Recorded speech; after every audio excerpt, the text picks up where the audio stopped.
ଆପଣଙ୍କୁ ସେଗୁଡାକ ଧ୍ୟାନ ରଖିବା ପାଇଁ ପଡିବ। ଆଉ ତାପରେ ଆଉ ଗୋଟେ ପାରାମିଟର ହଉଛି ରିମାଟଏଡ ବୋନ୍ ଡିଜିଜ, ମାନେ ଆମର ରିମାଟିଜିମ ଯୋଉ କହୁଛୁ, ଥଣ୍ଡା ହେଲେ ଆମର ବଡିଟା ଯଦି ଥଣ୍ଡା ହେଇଯାଉଛି ତାହେଲେ ଆପଣଙ୍କର ହାଡ ଗୁଡାକ ଖରାପ ହେଇଯାଉଛି। ରିମାଟଏଡ ବୋନ୍ ଡିଜିଜ ବୋଲି ଆମେ ଏଟା କହୁଛୁ। ଏଇଟା rheumatoid arthritis is a autoimmune disease. ମାନେ ଅଟୋ ଇମ୍ୟୁନି ଡିଜିଜ କାହିଁକି କୁହାଯାଉଛି? ଆପଣଙ୍କର ହାଡ ଭଙ୍ଗା ଟେଢା ହେଇଯାଉଛି, ଆମେ ଡାକ୍ତର ମାନେ କହୁଛନ୍ତି ଅଟୋ ଇମ୍ୟୁନି ଡିଜିଜ ହେଇଗଲା, ଆମେ କିଛି କରିପାରିବୁନି, ଆପଣଙ୍କୁ ଏଟା ଆପଣ ସେଇଭଳିଆ ଭୋଗିବା ପାଇଁ ପଡିବ। କିନ୍ତୁ ଆମେ କହୁଛୁ ଆମର ଏଇ ଯୋଉ ଅଟୋ ଇମ୍ୟୁନି ଡିଜିଜ ଟା ବି ଆମେ କଣ୍ଟ୍ରୋଲ କରିପାରିବା। କାହିଁକି? ଆମ ପାଖରେ ସବୁ ସିଷ୍ଟମ ଅଛି, ଆମେ ଚେକ୍ କରିପାରିବା ଆମର ଯୋଉ ଇମ୍ୟୁନିଟିଟା କାହିଁକି ଖରାପ ଅଛି। ଅଟୋ ଇମ୍ୟୁନିଟି ଡିଜିଜ ଆପଣଙ୍କୁ ମୂଳରୁ ମୁଁ କହିଛି କୋଉ କୋଉ ପାରାମିଟର ଆପଣ ଚେକ୍ କରିବେ। ଆପଣଙ୍କର ସବୁଠୁ ଆପଣଙ୍କର ହଜମ ପ୍ରକ୍ରିୟା ଠିକ ଅଛି କି ନାହିଁ, ଲିଭର ପ୍ରକ୍ରିୟା ଠିକ ଅଛି କି ନାହିଁ, ତାପରେ ଆପଣଙ୍କର ୱାଟର ଷ୍ଟୋରେଜ ଠିକ ଅଛି କି ନାହିଁ, ଆପଣଙ୍କ ବ୍ରେନ ଫଙ୍କସନ ଠିକ ଅଛି କି ନାହିଁ, ଏଗୁଡାକ ସବୁ ଜାଣିବା ପାଇଁ ପଡିବ। ତାପରେ ଯାଇକି ଆପଣଙ୍କର ଅଟୋ ଇମ୍ୟୁନିଟି ସିଷ୍ଟମଟାକୁ ଆପଣ କଣ୍ଟ୍ରୋଲ କରିପାରିବେ। ଯଦି ଅଟୋ ଇମ୍ୟୁନି ସିଷ୍ଟମଟା ଆପଣଙ୍କ ଠିକ ନ କରିପାରିବେ ତାହେଲେ ଏଇ ଉପରେ ଆପଣ 100% ଗ୍ୟାରେଣ୍ଟି ଆପଣ ପ୍ରୋବ୍ଲେମରେ ପଡିବେ। Auto what is the meaning of auto immune system? Auto immune system ହଉଛି ଆମର ବ୍ରେନଟା ଅଟୋମେଟିକ କରୁଛି କାମ। ତେଣୁକି ଏଇ ଯୋଉ ବ୍ରେନଟାକୁ ଆପଣଙ୍କୁ ମଜବୁତ କରିବା ପାଇଁ ପଡିବ। ବ୍ରେନଟାକୁ ମଜବୁତ କରିବା ପାଇଁ ଆମର କଣ କଣ ଜିନିଷ ଅଭାବ? ବ୍ରେନକୁ ସଫିସିଏଣ୍ଟ ବ୍ଲଡ ଯାଉଛି ନା ନାହିଁ? ଯଦି ବ୍ଲଡ ଯାଉନି ତାହେଲେ ବ୍ରେନ ସଫିସିଏଣ୍ଟ ଆପଣ ଖାଦ୍ୟ ପାଇବ ନାହିଁ, ଅକ୍ସିଜେନ ପାଇବ ନାହିଁ, ୱାଟର ପାଇବ ନାହିଁ, ତାହେଲେ ବ୍ରେନ ଆପଣଙ୍କର ଧୀରେ ଧୀରେ ଧୀରେ ଧୀରେ ଧୀରେ ଧୀରେ କଣ ହବ? ଆପଣଙ୍କର ଖରାପ କାମ କରିବ, ମାନେ ଭଲ କାମ କରିପାରିବ ନାହିଁ। ଯାହାଫଳରେ ଆପଣଙ୍କର ଅଟୋ ଇମ୍ୟୁନି ସିଷ୍ଟମ ଆପଣଙ୍କର ଡ୍ୟାମେଜ ହେଇଯିବ। ସେଥିପାଇଁ ଆମକୁ କଣ କରିବା ପାଇଁ ପଡିବ? ଏଇ ଯୋଉ ପୂର୍ବ ପାରାମିଟର ଗୁଡାକୁ ଆପଣଙ୍କର ଭଲ ଭାବରେ ଦେଖନ୍ତୁ, ଜାଣନ୍ତୁ। ଯୋଉ ଗୁଡାକ ଜାଣି ନ ପାରିବେ ଆମର ଯୋଉ ସ୍ପେସିଆଲ କ୍ଲାସ ରହୁଛି ରେସିଡେନ୍ସିଆଲ ଟ୍ରେନିଂ, ସେଠି ଆପଣ ଆସନ୍ତୁ। କାହିଁକି? ଯେତେ ପର୍ଯ୍ୟନ୍ତ ଆପଣଙ୍କର ସ୍ୱାସ୍ଥ୍ୟକୁ ଠିକ ରଖିବେ ନ ପାରିବେ ସେତେ ପର୍ଯ୍ୟନ୍ତ ଆପଣଙ୍କର ବାହାର କୌଣସି ଲୋକ ସ୍ୱାସ୍ଥ୍ୟ ଠିକ ରଖିପାରିବେ ନାହିଁ। ଏଟା ମନେ ରଖିଥାନ୍ତୁ। ଆଉ ଆପଣଙ୍କର ବିଜନେସ, ଆପଣଙ୍କର ହୁଏତ ମାନେ ପଇସା ବହୁତ କମେଇବେ ଏବଂ ଆପଣଙ୍କର ମସ୍ତି କରିବେ ଉପରେ ବସିକି, ହଉଛି ମୁଁ କିଛି ଶିଖିବିନି, କିଛି ଜାଣିବିନି।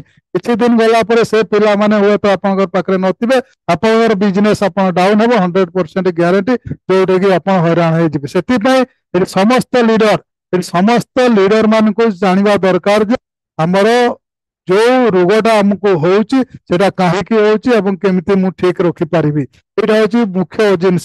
ଆପଣ ଯଦି ଠିକ ହେଇପାରିଲେ ତାହେଲେ ଏକ୍ସାମ୍ପଲ 50ଟା ଲୋକକୁ କହିପାରିବେ ଏଇ ଯୋଉ ପ୍ରଡକ୍ଟ ଆମ ପାଖରେ ଅଛି bone health, ortho care, bone and joint health, ଏଗୁଡାକ କାମ କରୁଛି ଭଲ ଭାବରେ।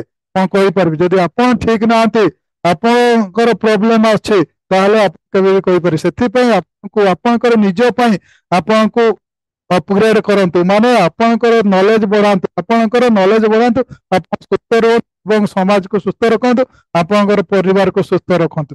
ଠିକ ଅଛି? ତ ଏଇ ଯୋଉ ରିମେଟଏଡ ବୋନ୍ ଡିଜିଜ, ମାନେ ଏ ରୋଗଟା ହଉଛି ମାକ୍ସିମମ ଆପଣଙ୍କର ଥଣ୍ଡାରୁ ହଉଛି, ମାନେ ରିମାଟିଜିମ ବୋଲି ଆପଣ ଜାଣିଥିବେ। ସେ ରିମାଟିଜିମ ଟା ଯଦି ଆପଣଙ୍କର ଠିକ ଅଛି ତାହେଲେ ଆପଣଙ୍କର କେବେ ବି ରୋଗ ନାହିଁ, ସେଟାକୁ ଅଟୋ ଇମ୍ୟୁନି ଡିଜିଜ ହଉଛି। ଯଦି ଥଣ୍ଡା ପାଇଁ ଆପଣଙ୍କର ହଉଛି ତାହେଲେ ହବ ଆପଣଙ୍କର ଅଲଗା ମାକ୍ସିମମ ଏଇଟା ରିମେଟଏଡ ମାନେ ରିମେଟିଜିମ ର ରୋଗଟା, ତେଣୁକି ରିମେଟିଜିମ ମାନେ ଆପଣଙ୍କର ଥଣ୍ଡା। ଆଉ ଏଇ ଯୋଉ ଜିନିଷଟା ଆପଣଙ୍କ ଠିକ କରିପାରିବେ ଅଟୋ ଇମ୍ୟୁନିଟିକୁ ବି ଆମେ ଠିକ ରଖିପାରିବା। ଏଠି ଦେଖନ୍ତୁ, ରିମେଟଏଡ ଆର୍ଥ୍ରାଇଟିସ୍ ହେଉଛି ଏକ ଅଟୋ ଇମ୍ୟୁନିଟି ରୋଗ, ଏକ ଏକ ବ୍ୟାଧି ଯୋଉଥିରେ ଶରୀର ନିଜର ସୁସ୍ଥ କୋଷ ଓ ଟିସ୍ୟୁ ଉପରେ ଆକ୍ରମଣ କରିଥାଏ।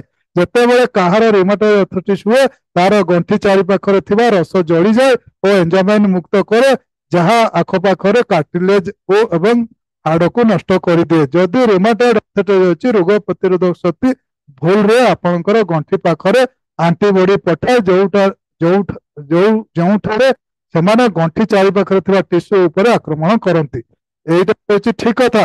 କିନ୍ତୁ ତା ଆଗରୁ ଆମକୁ ରୋଗ ପ୍ରତିରୋଧକ ଶକ୍ତିଟାକୁ ଆମର କଣ କରିବ? ଆମେ ଯଦି ଠିକ କାମ କରେଇବା ତାହେଲେ ସେ କେତେବେଳେ କାମ ମାନେ ଖରାପ କାମ କରିବା ପାଇଁ ଦେବ ନାହିଁ। ଏଇଠି ଦେଖନ୍ତୁ, ଆପଣଙ୍କର ଏଇ ପିକ୍ଚରଟା ମୁଁ ଦେଖେଇଥିଲି। ଏଇ ଯୋଉ ଗଣ୍ଠି ପାଖରେ ଆପଣଙ୍କର ପ୍ରୋବ୍ଲେମଟା ରହୁଛି, ଏଇ ଯୋଉ ଗଣ୍ଠି ପାଖରେ ପ୍ରୋବ୍ଲେମ ସିଏ କରେଇବା ପାଇଁ ଦେବ ନାହିଁ ଯଦି ଆପଣଙ୍କର ଇମ୍ୟୁନିଟି ସିଷ୍ଟମ ଠିକ ଅଛି। ଆମେ ବାରମ୍ବାର କରୋନା ଟାଇମରେ ଇମ୍ୟୁନିଟି ବଢାଅ, ଇମ୍ୟୁନିଟି ବଢାଅ, ଇମ୍ୟୁନିଟି ବଢାଅ, ସମସ୍ତେ ଗାଇ ଚାଲିଲେ। ଆରେ ଆମେ ତ ଜାଣିନେ ଆମର ଇମ୍ୟୁନିଟିଟା କୋଉ ଜାଗାରେ ଅଛି, ଆମେ ବଢେଇବୁ କେମିତି?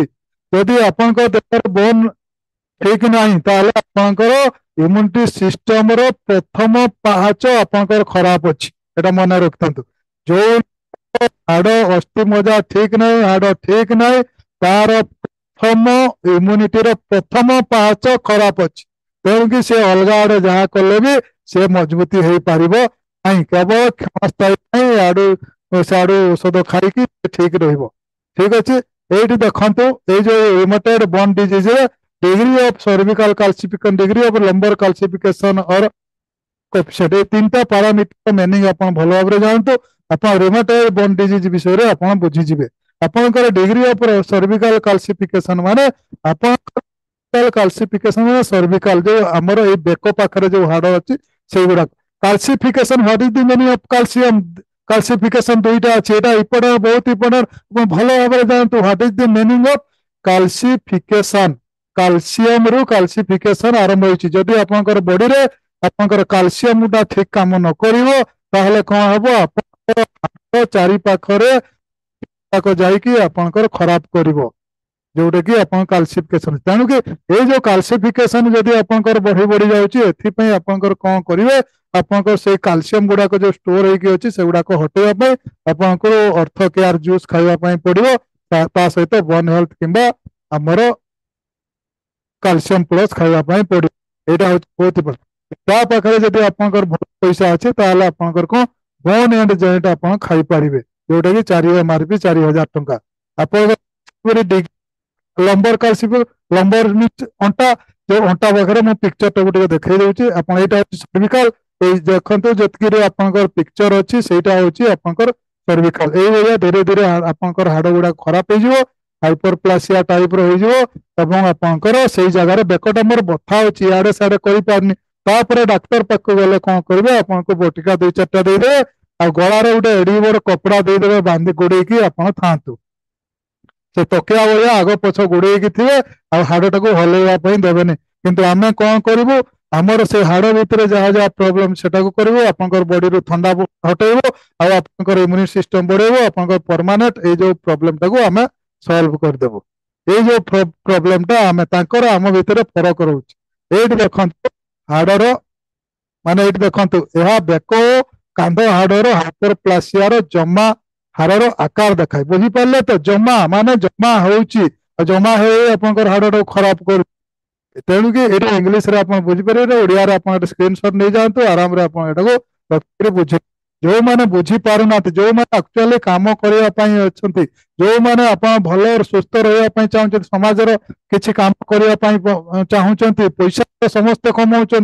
समस्ते पैसा कमाऊँ कई पैसा कमाऊना पारे तो आपंकर जदि किसी कम करार अच्छी समाज को किसी देवार अच्छी ताल भल कि आप नॉलेज नि जानते आप पैसा कमा ठीक अच्छे यहाँ देखो लंबर लंबरटा मुझे आग को नौची आप देखु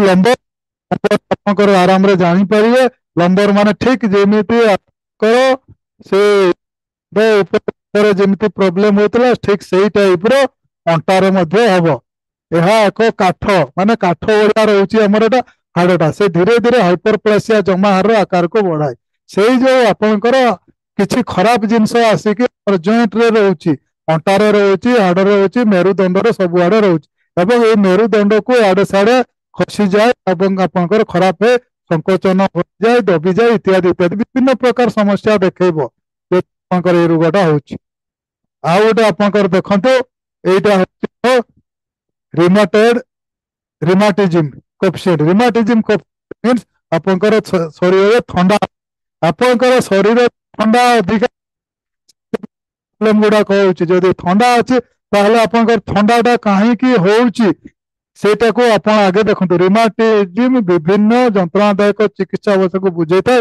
जहाँ हाड़ कार्टिलेज एवं मांसपेशी को प्रभावित करता है ये जो ठंडाटा को आपंकर एमती हजम प्रक्रिया जदि अधिक आपंकर ठंडा हम जो कौच पेटर आपंकर निया जाऊनी अग्नि अग्नाश आपंकर वीक हम ताहले भी आपंकर बॉडीटा ठंडा होची तेणुक ये जो अग्निटा आमर देहटा को केमिति ठंडा रे मुक्त रखिपा शरीर आपंकर कमिजिव कौन ଆପଣ ବ୍ଲଡ ଟା ଥଣ୍ଡା ହେଇଯିବ।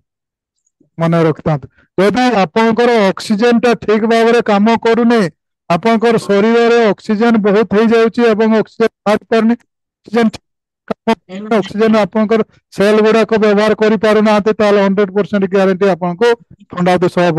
ଆଉ ଗରମ ବି ବେଶୀ ଲାଗିବ, ସାଙ୍ଗେ ସାଙ୍ଗେ ଥଣ୍ଡା ଲାଗିବ। ଟିକେ ବୁଲି ଆସିଲେ, ଟିକେ ବାଇକରେ କିମ୍ବା ଆପଣଙ୍କର କାରରେ କିମ୍ବା ଘରେ ପକେଇଦେଲେ ଆପଣଙ୍କର ସାଙ୍ଗେ ସାଙ୍ଗେ ରୋଗ ହବ, ଯୋଉଟା କି ଆପଣଙ୍କର ରିମାଟିଜିମ କୋଏଫିସିଏଣ୍ଟ। ଏଇ ଯୋଉ ପ୍ରୋବ୍ଲେମ ଟାକୁ ଆପଣ ଭଲ ଭାବରେ ଜାଣନ୍ତୁ। ଆପଣଙ୍କର କେତେ ଏସି ଚଲେଇବେ, ଏସିଟା କେତେରେ ଚଲେଇବା ଦରକାର, ଆପଣଙ୍କର ଥଣ୍ଡାରେ ଆପଣଙ୍କର କଣ କଣ ଖାଇବା ଦରକାର, କଣ ନ ଖାଇବା ଦରକାର, କାହିଁକି ଥଣ୍ଡା ହଉଛି ସେଟାକୁ ଖୋଜିବା ପାଇଁ ପଡିବ। ଗୋଟେ ଲୋକ ଯଦି କହିବେ ଯେ ଆଜ୍ଞା ମୋର 5 ବର୍ଷ 10 ବର୍ଷ ହେଇଗଲାଣି ଥଣ୍ଡା ଛାଡୁନି, ତାହେଲେ କାହିଁକି ଥଣ୍ଡା ଛାଡୁନି ତାର କାରଣଟା ଆମକୁ ଖୋଜିବା ପାଇଁ ପଡିବ। ଆମର ଏଇ ଯୋଉ କ୍ୟୁମର ମେସିନ ଅଛି, ସବୁ କାରଣ ଗୁଡାକ ପାଇବା, ଯୋଉଟା କି ଆପଣଙ୍କର ଟ୍ରିଟମେଣ୍ଟରେ ପାଇପାରିବେନି। ତାର କାରଣ ଗୁଡାକ ଆପଣ ଯଦି ଜାଣିବେ କାହିଁକି ସେ ଥଣ୍ଡାଟା ଛାଡୁନି, କାହିଁକି ସେ ଥଣ୍ଡା ସବୁବେଳେ ଧରିକି ରହୁଛି, ତାହେଲେ ସେଇ ଅନୁସାରେ ଆପଣ ତାକୁ ପ୍ରଡକ୍ଟ ଦେବେ ଏବଂ ଠିକ କରିପାରିବେ। ଠିକ ଅଛି, ତ ଏଇ ଯୋଉ ପ୍ରୋବ୍ଲେମ ଗୁଡାକୁ ଆପଣ ଭଲ ଭାବରେ ଜାଣିପାରିବେ ଆମର କ୍ୟୁମାର ମେସିନ ଟାକୁ ଯଦି ଆପଣ ଠିକ ଭାବରେ ଚଲେଇ। ତ ତେଣୁକି ଏଇ ଯୋଉ ପ୍ରୋବ୍ଲେମ ଗୁଡାକୁ ଆମେ ଭଲ କି ଆମେ ଜାଣିବା କାହିଁକି ଏ ପ୍ରୋବ୍ଲେମ ଗୁଡାକ ହଉଛି। ଦେଖନ୍ତୁ ଏଇଠି ଯୋଉ ବୋନ ଗ୍ରୋଥ, ଆଉ ଗୋଟେ ପାରାମିଟର ଅଛି ବୋନ ଗ୍ରୋଥ। ଆମର ବୋନ ଗ୍ରୋଥ ଟାକୁ ଦେଖନ୍ତୁ, ଆପଣଙ୍କର ଯେତେବେଳେ ଛୋଟ ଛୋଟ ହାଇ ହାଇ ଏଲାଇନ ବୋଲି କାର୍ଟ୍ରିଜେଜ ମଡେଲ, ଏଇଟା ଛୋଟ ଥିଲା ବେଳକୁ ଏଇଭଳିଆ ହେବ, ତାପରେ ବୟସ ହେଲା ବେଳକୁ ଧୀରେ ଧୀରେ ଧୀରେ ଧୀରେ ଧୀରେ ଧୀରେ ବଢି ବଢି ଲାଷ୍ଟରେ ରାଇଟ ସାଇଡରେ ଯୋଉ ଅଛି ସେଟା ପୁରା କମ୍ପାକ୍ଟ ବୋନ, ମାନେ ମଜବୁତ ବୋନ ଆପଣଙ୍କର ହେଇଯିବ। ସେତେବେଳକୁ ଆପଣଙ୍କର ବୋନ ର ଯୋଉ ଭିତରେ ଯୋଉ ରହିଛି ସେଇଗୁଡାକ ଆପଣଙ୍କର ବୋନ ମ୍ୟାରୋ ଯୋଉ କହୁଛୁ ଆମେ, ସେଟାକୁ ଆପଣଙ୍କ ଆରାମରେ କାମ କରିପାରିବୁ। ଦେଖନ୍ତୁ ଏଇ ଯୋଉ ହାଡଟାକୁ ଆପଣଙ୍କର ଧୀରେ ଧୀରେ ଧୀରେ ଧୀରେ ଧୀରେ ବୋନଟା ଗ୍ରୋଥ, ତେଣୁ ଆମର ଏଜ ହେଇଗଲା ପରେ ଗ୍ରୋଥ କରିବ କି ବୋନଟା? ଗ୍ରୋଥ ହେବନି, କିନ୍ତୁ ସେଟା ରିପେୟାର ହେବ, ଯୋଉଟାକୁ ଆପଣଙ୍କର ହିଲିଂ ପାୱାର ବୋଲି କୁହାଯାଉଛି। ରିପେୟାର ହେବ, କୌଣସି ଖରାପ ଜିନିଷ ଯଦି ଗଲା ତାକୁ ସାଙ୍ଗେ ସାଙ୍ଗେ ଖରାପ ଫିଙ୍ଗିବ, ଭଲ ଜିନିଷଟାକୁ ହାଡଟାକୁ ମଜବୁତ କରିବ, ସେଟାକୁ ଆମର ହିଲିଂ ପାୱାର ବୋଲି କୁହାଯାଉଛି। ସେ ହିଲିଂ ପାୱାରଟା ଆମର କାର ରହିଛି ବ୍ରେନ ର। ଆପଣଙ୍କର ଯେକୌଣସି ଶରୀରରେ ଆପଣଙ୍କ ରିପେୟାର କରିବ, ଯୋଉଟାକୁ ହିଲିଂ ବୋଲି କୁହାଯାଉଛି, ସେଇଟା ହଉଛି ବ୍ରେନ ର କାମ। ଯଦି ଆପଣଙ୍କ ବ୍ରେନ ଫଙ୍କସନ ଠିକ ଅଛି, ତାହେଲେ ଆପଣଙ୍କ ହିଲିଂ ପାୱାରଟା ବି ମଜବୁତ ଅଛି। ଏଇଟା ଭଲ ଜାଣିଥାନ୍ତୁ। ଦେଖନ୍ତୁ bone alkaline phosphate, osteocalcin, status of long bone healing, ଯୋଉ ହିଲିଂ କଥା କହୁଥିଲି ଏବେ, short bone cartilage healing situation. ଆଉ ଗୋଟେ କଣ ଅଛି ଏପିଫିସିଲ ଲାଇନ ବୋଲିକି। ଏଇ ଯୋଉ ପାରାମିଟର ବିଷୟରେ ଆପଣଙ୍କୁ ଟିକେ ଟିକେ ଦେଇଦଉଛି, ଟାଇମ ହେଇଗଲା ତଥାପି ଆପଣ ଟିକେ ଟିକେ ଜାଣି ରଖନ୍ତୁ। ଏଇଠି ଏଇ ଯୋଉ ପାରାମିଟର ଗୁଡାକ ଯଦି ବୋନ ଆପଣଙ୍କର କମୁଛି, ତାହେଲେ ଏଇ ଯୋଉ ପାରାମିଟର ଗୁଡାକ ବାରମ୍ବାର ଆପଣ ଧ୍ୟାନ ଦେବେ ଏବଂ ଏଗୁଡାକୁ ଠିକ କରିବେ। ଏଇଠି ଦେଖନ୍ତୁ ଏଇ ଯୋଉ ପୁରୁଣା ଯୋଉ ଜିନିଷ କହିଲି, ଏଇଟା ପାରାମିଟରଟାକୁ ଟିକେ ମୁଁ ଆଗେ ବୁଝେଇଦିଏ ଆପଣମାନଙ୍କୁ, ତାପରେ ଆଗକୁ ଆମେ ବଢିବା।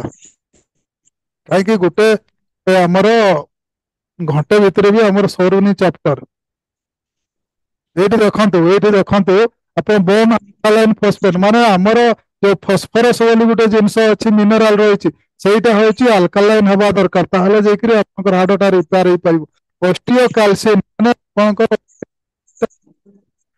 ରାଇଟ ସାଇଡ କୁ ଯାଉଛି, ତାହେଲେ କଣ ଆପଣଙ୍କ କ୍ୟାଲସିୟମ ଗୁଡାକ ବଡିରେ ଭଲକି ହଉନି। Status of long bone healing, ଆପଣଙ୍କର ଯୋଉ ଗୋଡର ଯୋଉ ଜଙ୍ଘ ଜାଗାଟାକୁ ଲଙ୍ଗ ବୋନ କୁହାଯାଉଛି, ଏବଂ ସେଟା ରିପେୟାର ହେଇପାରୁନାହିଁ ଆପଣଙ୍କର ଭଲ ଭାବରେ।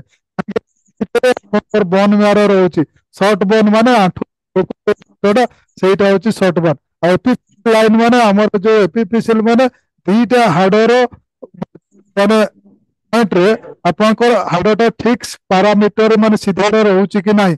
ଯଦି ହାଡ ଦିଟା ସିଧାରେ ରହୁନି, ତାହେଲେ ଆପଣ ଏପିଫିସିଲ ଲାଇନ ଟା ଆପଣଙ୍କର ଦେଖେଇବ, ବାଁକୁ ଦେଖେଇବ, ତାମାନେ ଆପଣଙ୍କର କମି କମି ଯାଉଛି ଏବଂ ଆଗକୁ ହାଡ ଗୁଡାକ ଠିକ ଭାବରେ ବସିବ ନାହିଁ, ଏଇଭଳିଆ ଟେଢା ହେଇକି ବସିବ, ତାପରେ ଆପଣଙ୍କର ପ୍ରୋବ୍ଲେମ ଆଗକୁ ହେବ। ତ ଏଇ ଯୋଉ ବୋନ ହେଲ୍ଥ ଉପରେ ଅଛି, ଟିକେ ଆମେ କରିବା। ଏଇ ପାରାମିଟର ଗୁଡାକୁ ଆପଣ ଆରାମରେ ଦେଖିବେ। ଆପଣଙ୍କର ଏଇ ଯୋଉ ବୋନ ମାନେ ଏଇଠି ଦେଖନ୍ତୁ, for bone vitamin D, vitamin K, ତାପରେ ପ୍ରୋଟିନ ରେ ଆପଣ କଣ କଣ ଆପଣ ଲାଗିବ ନୋଟ କରି ରଖନ୍ତୁ ଆରାମରେ, ଏଇଟା ବହୁତ ଇମ୍ପୋର୍ଟାଣ୍ଟ। ବୋନ ଗ୍ରୋଥ ଆପଣଙ୍କର ଭିଟାମିନ D3 ଆଉ ଭିଟାମିନ K ପ୍ରୋଟିନ ର ଇନଟେକ୍ 6 ଆମିନୋ ଏସିଡ ଆଲାନାଇନ୍ ଆର୍ଗିନାଇନ୍ और এটা গ্লুটামাইন लाइजिन एंड प्रोलाइन ये जो अमीनो एसिड गुड़ाक एतिकी आपनकर बॉन्ड को मजबूत करबा पय दरकार और associate with higher BMD are this spine and forearm with the strongest association observed for leucine आपनकर हाड़ को जदि मजबूत करबा पय ताहले अमीनो एसिड जोटा हमर हाई प्रोटीन रे थाए जोटा आग थर मु देखैथिले एसेंशियल अमीनो एसिड बोली कहूछु से जिनसडा आपनकर जानिबा दरकार को जिनसडा हमर खाइबा दरकार तेणु कि आपनकर हाड़ को जदि मजबूत करिवार अछि ताहले आपनको हाई प्रोटीन भी खाइबा दरकार जोटा एसेंशियल अमीनो एसिड भी खाइबा दरकार तापर मिनरल ता होछि कैल्शियम जो कैल्शियम मिनरल आपनको होछि कैल्शियम प्लस तापर वाटर आपनकर भलो वाटर ता होछि अल्कलाइन वाटर ता आपनकर पीवा दरकार ताहले जाई कि आपनकर हाड़टा मजबूत रहे पारिबो ठीक अछि देखंतु आपनकर एई जो जते बेले आमे बसिबा उठिबा कासिबा हमर हाड़ को सते बेले व्यवहार करथौ जो जिनसटा आगरो आमे कहथिले यदि एई जो प्रॉब्लम ता हबो ताहले आपनकर किछि काम को आसीबोनी सुंदर स्वास्थ्यवान जीवन यापन करिया पय अस्थि को मजबूत करंतु तो एगुड़ा आमर तो सब कही सारी आम डिस्कसन करवाने ये देखो अस्थि और हाड़ गंठी खराब हबार कारण मान देखो भल कि कारण आप भल कि जानते ओजन बढ़ुची हाड़ हम जो मैंने जरूरत रू अधिका ओजन अच्छा हाड़ खराब हम सावधान रहतु अत्यधिक ठंडा कि कॉफी पान आम कॉफीटा जदि जी अत्यधिक ठंडा आम मन हेल्ला आनी आसु कोल्ड ड्रिंक्स पी दौचु ढक ढक ढक ढक जदि आप ठंडा पीउछंती कि फ्रिज जिनस खाउछंती आपनकर हाड़ खराब हबो कॉफी जदि अधिका पीउछंती आपनकर हाड़ खराब हबो धूम्रपान जदि आपन करछंती हाड़ खराब हबो और जीवन शैली माने आपन एक्सरसाइज करू नांती ताहले आपनकर हाड़ खराब हबो आ असंतुलित हार्मोन आपनकर जो हार्मोन टाको बैलेंस जदि आपन करू नांती ताहले आपनकर हाड़ खराब हबो परिवार रे कहार समस्या जदि हमर जोटा हमर कोन कहूची जेनेटिक जदि प्रॉब्लम अच्छे ताले भी हेई पारे बोली कहउची किंतु सेटा को हमें टिके कम विश्वास करू शरीर पूर्ण सूक्ष्म तत्व अभाव जोटा हमर न्यूट्रिशन बोली हमें कहउची माने पूर्ण विटामिन जो 9 प्रकार अमीनो एसिड 11 प्रकार विटामिन और 13 प्रकार मिनरल जोटा शरीर को पूर्ण सूक्ष्म तत्व अभाव ये जो अभाव रही अत्यधिक बयस अत्यधिक बयस किंतु बयस हवा आगर आप बयस सहित आप आम कहूनु कहीं बयस हवा आगर जदि आप ठीक न्यूट्रिशन और ये जो नीति नियम गुड़ाक मानि मानि चलिए ताहले आपनकर किछि खराब हबो नाही सब व्यतीत माँ और शिशु जन्म समय स्तनपान समय मासिक धर्म बंद परे ये इम्पोर्टाट जिनस आप नोट करंतु जो माँ भौणी मानकर मासिक धर्म बंद होला परे आपन हाड़ दुर्बल होता है बढ़ंता शिशुर अस्थि को मजबूत रखा